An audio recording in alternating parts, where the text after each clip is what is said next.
নমস্কাৰ প্ৰিয় বন্ধু বান্ধৱীসকল। বহাগ মাহটো হৈছে ভগৱান শ্ৰী বিষ্ণুৰ মাহ। যেনেকৈ শাওণ মাহটো মহাদেৱ শিৱ শংকৰৰ মাহ, ঠিক তেনেকৈ বহাগ মাহটো ভগৱান বিষ্ণুক পূজা কৰাৰ নামত উৎসৰ্গিত মাহ। 21 বহাগ শনিবাৰ কৃষ্ণ একাদশী। এই একাদশীক বৰথনী একাদশী নামেৰে জনা যায়। এই একাদশী বছৰৰ ভিতৰত পবিত্ৰ একাদশী। এই দিনটোতে ভগৱান শ্ৰীহৰিয়ে বৰাহ ৰূপ ধাৰণ কৰি হিৰণ্যাক্ষক বধ কৰিছিল আৰু এই দিনটোত ভগৱান বৰাহক পূজা কৰা হয়। এই পবিত্ৰ দিনটোত ভগৱান শ্ৰীহৰিৰ প্ৰিয় 5 ৰাশিৰ জীৱনলৈ আহিছে মহা সৌভাগ্য। ভগৱান শ্ৰীহৰিৰ কৃপাত 5 ৰাশিৰ কপাল ফুলিব এই দিনটোতে। আজিৰ ভিডিঅ'ত আমি আপোনাক জনাম ভগৱান শ্ৰী বিষ্ণুৰ প্ৰিয় কোন 5 ৰাশিৰ জীৱনলৈ মহা সৌভাগ্য উদয় হ'ব। লগতে এই পবিত্ৰ দিনটোত কি বস্তু দান কৰিলে মহা সৌভাগ্যশালী হৈ শ্ৰীহৰিৰ কৃপাত ধন টকা পইচাৰ সমস্যাৰ লগতে জীৱনত বেয়া দিনৰ অন্ত পেলাই ধন টকা পইচাৰে সমৃদ্ধিশালী হ'ব পাৰি। আপুনিও যদি ভগৱান বৰাহ অৱতাৰৰ পৰম কৃপা লাভ কৰিব বিচাৰে তেনে আজিৰ ভিডিঅ'টো শেষলৈকে চাই সেইদিনা কি বস্তু দান কৰি শ্ৰীহৰিৰ পৰম কৃপা লাভ কৰাৰ লগতে ভাগ্যশালী 5 ৰাশিৰ ভিতৰত আপোনাৰ নামটো আছে নাই জানি নিশ্চয় উপকৃত হ'ব পাৰিব। প্ৰিয় বন্ধু বান্ধৱীসকল, তেনে জানো আহক 21 বহাগ বৰথনী একাদশীৰ দিনা কোন 5 ৰাশিৰ ব্যক্তিৰ জীৱনলৈ মহা সৌভাগ্য আহিছে। লগতে এই পবিত্ৰ দিনটোত কি বস্তু দান কৰি ভগৱান শ্ৰীহৰিৰ বৰাহৰূপী বিষ্ণুৰ পৰম কৃপাত নিজকে সমস্যামুক্ত কৰিব পাৰি। ৰাশিকেইটাৰ কথা কোৱাৰ আগতেই আপোনাক এটি সৰু অনুৰোধ জনাওঁ। ভিডিঅ'টো যদি ভাল লাগে তেনে এটা লাইক কৰাৰ লগতে কমেণ্ট বক্সত ভগৱান শ্ৰীহৰিক ভক্তি কৰি জয় শ্ৰীহৰি বুলি লিখিবলৈ কেতিয়াও নাপাহৰিব।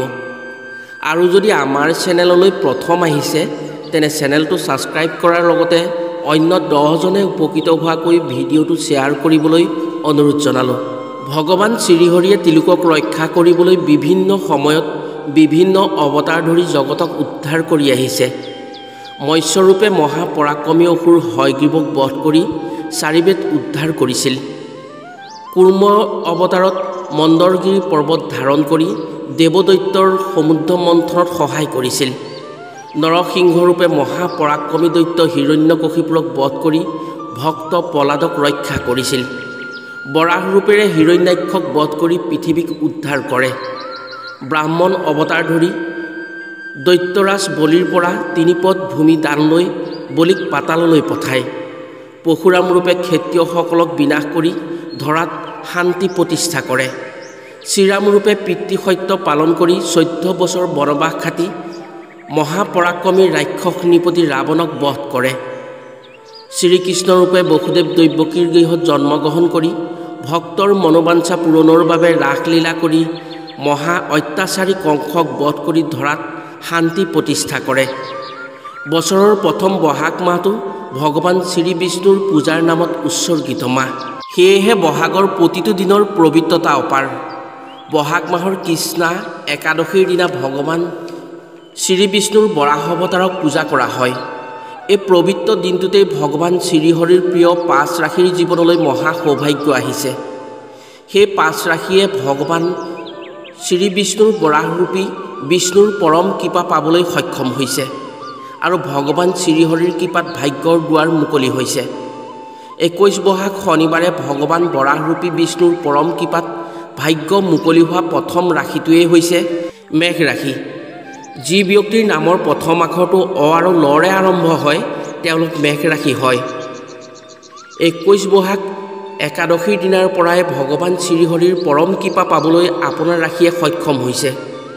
আপুনি যি ক্ষেত্ৰতেই আগ নাবাহক কিয় সেই সকলো ক্ষেত্ৰতেই সফল হ'ব ভগৱান শ্ৰীহৰিৰ কৃপাত। ভগৱান শ্ৰী বিষ্ণুৰ বৰাহ ৰূপৰ পৰম কৃপা পৰিছে আপোনাৰ ৰাশিৰ ওপৰত। চাকৰি ব্যৱসায় খেল ধেমালি পঢ়া শুনা যিহতেই আপোনালোকে আগ নাবাঢ়ে কিয় তাতেই সুফল পাবলৈ সক্ষম হ'ব। এটা কথা ঠিক, ভাগ্যৰ দুৱাৰ মুকলি হৈছে বুলি কষ্ট বা চেষ্টা নকৰিলে নহ'ব। সেয়েহে যদি অলপ কষ্ট আৰু চেষ্টা কৰে ফল পাবলৈ সক্ষম হ'ব। কাৰণ এই দিনাৰ পৰাই আপোনাৰ বাবে অতি মংগলজনক হ'বলৈ গৈ আছে। গুৰুৰ স্থান অতি শুভ হোৱাৰ লগতে ন্যায়ৰ দেৱতা শনি গ্ৰহো সুন্দৰ স্থানত আছে। ভগৱান শ্ৰীহৰিৰ কৃপাত বাহিৰা শত্ৰুৰ পৰা একো অসুবিধা নাপায়। বাহিৰা শত্ৰুৱে আপোনাক একোৱেই ক্ষতি কৰিব নোৱাৰে। সেয়েহে চেষ্টা অব্যাহত ৰাখক। এই দিনাৰ পৰাই আপোনাৰ ভাল দিনৰ সূচনা হৈছে। যিকোনো ক্ষেত্ৰত আপুনি সফলতা পাবলৈ সক্ষম হ'ব। বিশেষকৈ এই দিনাৰ পৰাই আপুনি নিজকে প্ৰতিষ্ঠিত কৰিবলৈ সুযোগ পাইছে। ভগৱান শ্ৰীহৰিৰ পৰম কৃপা পৰিছে আৰু এই দিনাৰ পৰা আপুনি যিকোনো ক্ষেত্ৰত সফল হ'বই হ'ব। আপুনি ভবামতে ফল পাবলৈ সক্ষম হ'ব। চাকৰিৰ ক্ষেত্ৰত যদি আপুনি কিবা যোজা কৰি আছে তেনে চেষ্টা অব্যাহত ৰাখক। এই দিনাৰ পৰাই আপোনাৰ ভাল দিনৰ সূচনা হৈছে। ব্যৱসায় বাণিজ্যটো আপোনাৰ অত্যন্ত শুভ হ'ব। 21 বহাগ শনিবাৰ বৰথনি একাদশীৰ পৰা ভগৱান শ্ৰী বিষ্ণুৰ পৰম কৃপাত নিজকে প্ৰতিষ্ঠিত কৰিবলৈ সুযোগ পোৱা দ্বিতীয় ৰাশিটো হৈছে কৰ্কট ৰাশি। ৰাশি গণনা অনুসৰি যি ব্যক্তিৰ নামৰ প্ৰথম আখৰটো মধ্যমীয়া ড আৰু হৰে আৰম্ভ হয় তেওঁলোক কৰ্কট ৰাশি হয়। কৰ্কট ৰাশিটো হৈছে চন্দ্ৰগ্ৰহৰ নিজস্ব ৰাশি। সাধাৰণতে এই ৰাশিৰ ব্যক্তিসকলৰ মন কিছু কিছু ক্ষেত্ৰত চঞ্চল হয়, যাৰ ফলত তেওঁলোকে একেটা কামতে বেছিদিন থাকিবলৈ অসুবিধা বোধ কৰে। ভগৱান শ্ৰীহৰিৰ বিশেষ কৃপা দৃষ্টি পৰাৰ বাবে এই ৰাশিৰ সৌভাগ্য মিলিছে 21 বহাগ শনিবাৰৰ পৰা। তেওঁলোকে যি কামতেই আগবাঢ়িব সেই কামতেই সফলতা পাবলৈ সক্ষম হ'ব। বিশেষকৈ শিক্ষা, ব্যৱসায়, চাকৰি আদিত কিছু সুযোগ মিলাৰ সম্ভাৱনা আছে। এই ৰাশিৰ ব্যক্তিসকল নিজে ধাৰ্মিক, সত্যবাদী, দেৱ দেৱীৰ ভক্ত আৰু আপোনজনৰ হিতকাৰী হয়। কোনো বৃহৎ প্ৰতিষ্ঠানৰ পৰা এই দিনটোত কৰ্ম কৰাৰ সুযোগ মিলিব পাৰে। বিশেষকৈ তেওঁলোকৰ সৌভাগ্য মিলিছে এই দিনটোৰ পৰা ভগৱান শ্ৰীহৰিৰ কৃপাত।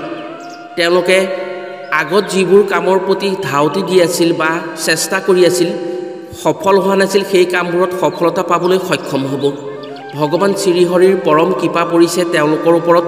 তেওঁলোকে যদি আগত কৰি থকা কামবোৰৰ বাদেও উন্নতমূলক কিছু কাম কৰিবলৈ চেষ্টা কৰে, তাত বেছি সফলতা পাব আৰু উন্নতিৰ দিশত আগুৱাব পাৰিব। তৃতীয় ভাগ্যশালী ৰাশিটো হৈছে সিংহ ৰাশি। যি ব্যক্তিৰ নামৰ প্ৰথম আখৰটো ম আৰু মধ্যমীয়া তৰে আৰম্ভ হয় তেওঁলোক সিংহ ৰাশি হয়।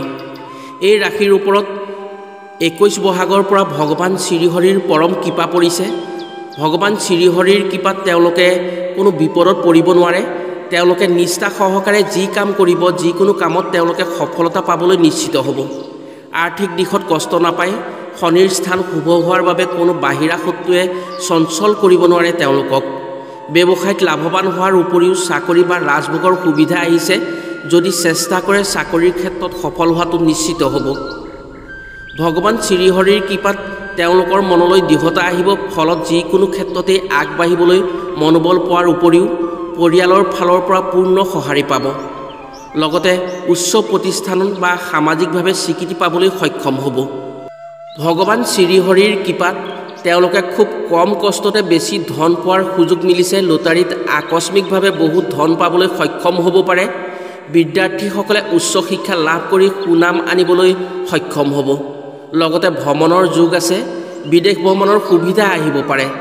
ব্যৱসায় ক্ষেত্ৰত অতি সুন্দৰ, কাৰণ ভগৱান শ্ৰীহৰিৰ পৰম কৃপা পৰিছে এই দিনটোৰ পৰাই। এই দিনাৰ পৰা তেওঁলোকে ডাঙৰ সমস্যাত কেতিয়াও নপৰে। ব্যৱসায়ৰ ক্ষেত্ৰত ব্যৱসায়ত সিদ্ধি হ'ব। চাকৰিৰ ক্ষেত্ৰত শুভ যোগ আছে। পদোন্নতিৰ সুযোগ মিলিছে। নিজৰ নিষ্ঠা আৰু সততাৰ বাবে সুনাম পাবলৈ সক্ষম হ'ব 21 বহাগ শনিবাৰৰ পৰা এই ৰাশিৰ ব্যক্তিসকলে। 21 বহাগ বৰথনি একাদশীৰ পৰা ভগৱান শ্ৰীহৰিৰ কৃপা পাবলৈ সক্ষম হোৱা চতুৰ্থ ৰাশিটো হৈছে কন্যা ৰাশি। জ্যোতি গণনা অনুসৰি যি ব্যক্তিৰ নামৰ প্ৰথম আখৰটো প, মধ্যমীয়া ঠ, দন্তীয়া থৰে আৰম্ভ হয় তেওঁলোকৰ ৰাশি কন্যা ৰাশি হয়। এই দিনটোৰ পৰাই ভগৱান শ্ৰীহৰিৰ পৰম কৃপা পৰিছে এই ৰাশিৰ ওপৰত। ভগৱান শ্ৰীহৰিৰ কৃপাত তেওঁলোকে নিজকে প্ৰতিষ্ঠিত কৰিবলৈ সক্ষম হ'ব। ফলত তেওঁলোকৰ ভাগ্যলৈ সৌভাগ্য আহিছে। যিকোনো ক্ষেত্ৰত সফলতাৰ সুযোগ মিলিছে। বিশেষকৈ এই ৰাশিৰ ব্যক্তিয়ে যদি ধন টকা পইচাৰ ক্ষেত্ৰত ঋণ বা অৰ্থ সংকটত ভুগি আছিল, এই দিনটোৰ পৰাই অৰ্থ সংকট দূৰ কৰাৰ উপায় পাব। ভগৱান শ্ৰীহৰিৰ কৃপাত বেমাৰ ব্যাধিৰ ক্ষেত্ৰতো যদি সমস্যা পাই আছিল, সেই সকলো সমস্যা দূৰ হ'ব। এই পবিত্ৰ দিনটোৰ পৰা তেওঁলোকৰ ভাগ্যৰ কুণ্ডলীত মংগলৰ যোগ হৈছে। যিকোনো ক্ষেত্ৰত চাকৰি, ব্যৱসায়, পঢ়া শুনা, পাৰিবাৰিক ক্ষেত্ৰত সুফল পাবলৈ সক্ষম হ'ব। অলপতে তেওঁ জীৱনত চলি থকা সমস্যাসমূহ সমাধান বিচাৰি পাব আৰু নিজৰ সমস্যাসমূহ দূৰ কৰিব পাৰিব। যিবোৰ চিন্তাই মন মগজুক বিষাক্ত কৰি আছিল, বিশেষকৈ যিবোৰ সংকটৰ বাবে ভয়ত তেওঁলোকে কঁপি আছিল বা ভয় কৰি আছিল, সেই সকলো সংকট দূৰ হ'ব।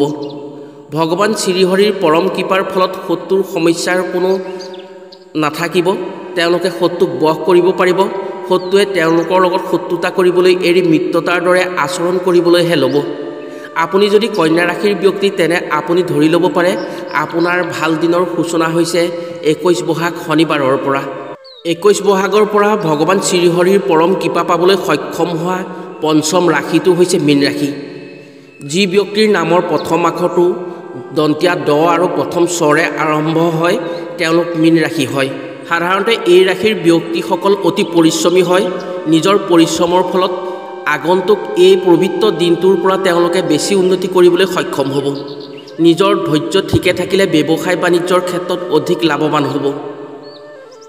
ভগৱান শ্ৰীহৰিৰ পৰম কৃপা পৰাৰ বাবে এই পবিত্ৰ দিনটোৰ পৰা তেওঁলোকক শত্ৰুৱে একো আমনি কৰিব নোৱাৰে। আগন্তুক দিনত তেওঁলোকক শত্ৰুৱে একো ক্ষতি কৰিব নোৱাৰে। আপুনি যদি এই ৰাশিৰ ব্যক্তি হয়, আপুনি এই দিনটোত এটা কাম কৰিবলৈ কেতিয়াও নাপাহৰিব। সেইটো হৈছে আপুনি এই দিনটোত সম্পূৰ্ণ ব্ৰতেৰে থাকিব আৰু আপুনি তিল দান কৰিব পাৰিলে। আপোনাৰ যি এটা স্থিৰ মন আছে, সেই মনটোৰ বাবে যিকোনো ক্ষেত্ৰতেই সফলতা পাবলৈ সক্ষম হ'ব। এই দিনটোৰ পৰা নিজৰ জ্ঞান আৰু বুদ্ধিৰ বাবে সন্মানিত হ'ব পাৰে সামাজিকভাৱে। চাকৰিৰ ক্ষেত্ৰত পদোন্নতি আছে, চাকৰিৰ যোগ আছে। আগন্তুক এই দিনটোৰ পৰা অভিনয়ৰ ক্ষেত্ৰখনত আপুনি যথেষ্ট সুনাম অৰ্জন কৰিবলৈ সক্ষম হ'ব। ব্যৱসায় বাণিজ্যত প্ৰচুৰ পৰিমাণে লাভৱান হ'ব পাৰিব। বিশেষকৈ কাঠ, খনিজাত দ্ৰব্য আদি ব্যৱসায়ত আপুনি প্ৰচুৰ পৰিমাণে অৰ্থৱান হ'ব। ভগৱান শ্ৰীহৰিৰ পৰম কৃপা পৰিছে এই দিনটোৰ পৰা আপোনাৰ ৰাশিৰ ওপৰত।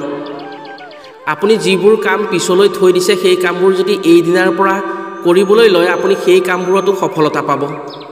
আপোনাৰ ৰাজভোগ মিলিছে। যিকোনো প্ৰকাৰে আপোনাৰ জীৱনত কোনো প্ৰতিষ্ঠিত হোৱাৰ সুযোগ আহিব পাৰে।